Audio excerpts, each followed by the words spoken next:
ঢাকার উত্তর সিটির নাগরিক সমস্যার সমাধানে অ্যাপ চালু করেছে জামায়াত, যার মাধ্যমে বিভিন্ন সমস্যার কথা জানাচ্ছেন নগরবাসী আর সংশ্লিষ্ট দপ্তরের সাথে যোগাযোগ করে বা নিজেরাই সমাধানে পদক্ষেপ নিচ্ছে জামায়াত।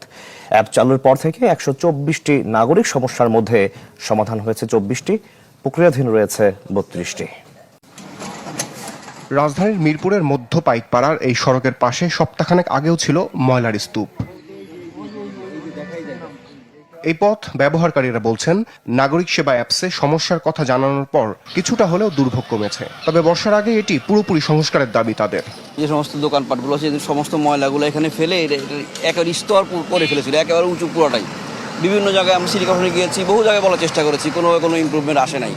পরবর্তী যখন নাগরিক সেবায় আমরা কমপ্লেন করলাম, এটা দেখলাম কদিন পরে এসে ট্রাক ভরে ময়লাগুলো নিয়ে গেছে। একটু কমেছে, তারপরও হাঁটা যায় না, এই দিক দিয়ে হাঁটা যায় না।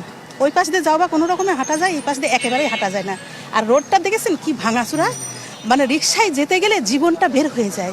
আর যারা হার্টের রুগী তারা তো মারা যাবে, ডেলিভারি রুগী হলে পরে তার ডেলিভারি হয়ে যাবে, এমন পরিস্থিতি এই রোডের।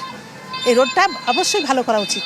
এছাড়া মশার উপদ্রব, জলাবদ্ধতা, ময়লা আবর্জনা, যানজট, রাস্তার খানাখন্দের মতো সমস্যা ও আর্থিক সহায়তার মতো সেবা দায়িত্বশীল রাজনৈতিক দল হিসেবে করতে জামাতের এই উদ্যোগ।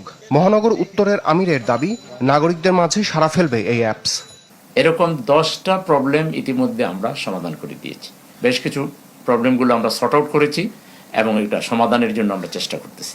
আমরা চিন্তা করছি যেটা আমরা পারবো, সিটি জামাতের পক্ষ থেকে বা আমার ব্যক্তিগত পক্ষ থেকে আমরা যেটা পারবো সেটা আমরা করে দিব। আর যেটা পারবো না, প্রশাসনের সাথে আমরা যোগাযোগ করব। যেটা সরকারের হস্তক্ষেপ লাগবে, যেখানে বিগ বাজেটের ব্যাপার আছে, সরকারের অনুমতির ব্যাপার আছে। জানান, উন্নয়নমূলক কর্মকাণ্ডে সরকারের দৃষ্টি আকর্ষণের মাধ্যমে সমস্যা সমাধানে কাজ করবে জামাত ইসলামী। মশা নিধনের জন্য যে টাকা লাগে, আমি তো মনে করি এটা যদি প্রশাসক সাহেব আমার জানান, আমরা জামাত ইসলামী সিটি উত্তর থেকে এটা দিতে রাজি আছি।